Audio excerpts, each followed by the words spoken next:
Umaasa ang isang abogado na may makukulong nga sa pagnanakaw ng pera ng bayan kasunod ng pahayag ni Pangulong Bongbong Marcos Jr. na tapos na ang maliligayang araw ng mga ito. Narito ang balita ni Jane Codnita.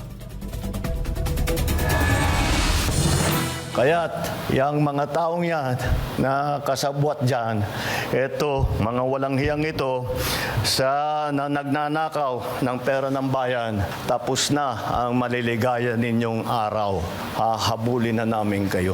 Yan ang pahayag ni Pangulong Bongbong Marcos sa mahigpit na paninindigan ng kanyang administrasyon laban sa mga opisyal at individual na sangkot sa katiwalian. Kasunod yan ng mainit na usapin patungkol sa korupsyon sa flood control projects ng gobyerno. Tugon naman ni Atty. Raul Lambino sa pahayag ng Pangulo. Sana nga ay totoo na ganun ang mangyayari at ang mga mailalagay kung sila man po ay talagang masasampahan ng kaso at makukulong ay masampahan sila ng plunder kasi non-bailable yan. Paano mo ikukulong yung isang akusado sa isang kaso kung ang kanyang demanda naman ay bailable. So hindi rin sila makukulong. So tingnan natin sino-sino itong mga sinasabi nilang may papakulong. Sa tingin nito, posibleng mga makontratista at mabababang opisyal lamang ng gobyerno ang masasampahan ng kaso. Batay na rin sa nakikita nitong takbo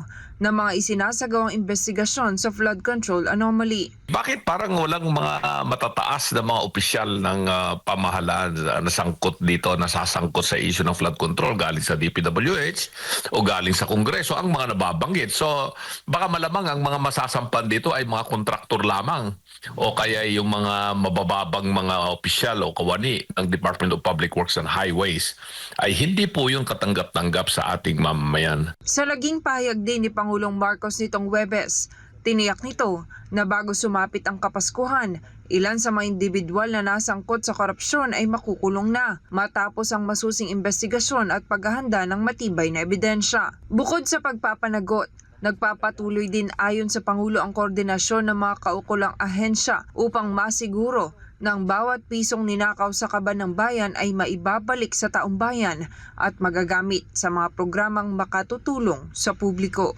Ito si Jane Codnita, inyong citizen correspondent, nag-uulat para sa Diyos at sa Pilipinas nating mahal.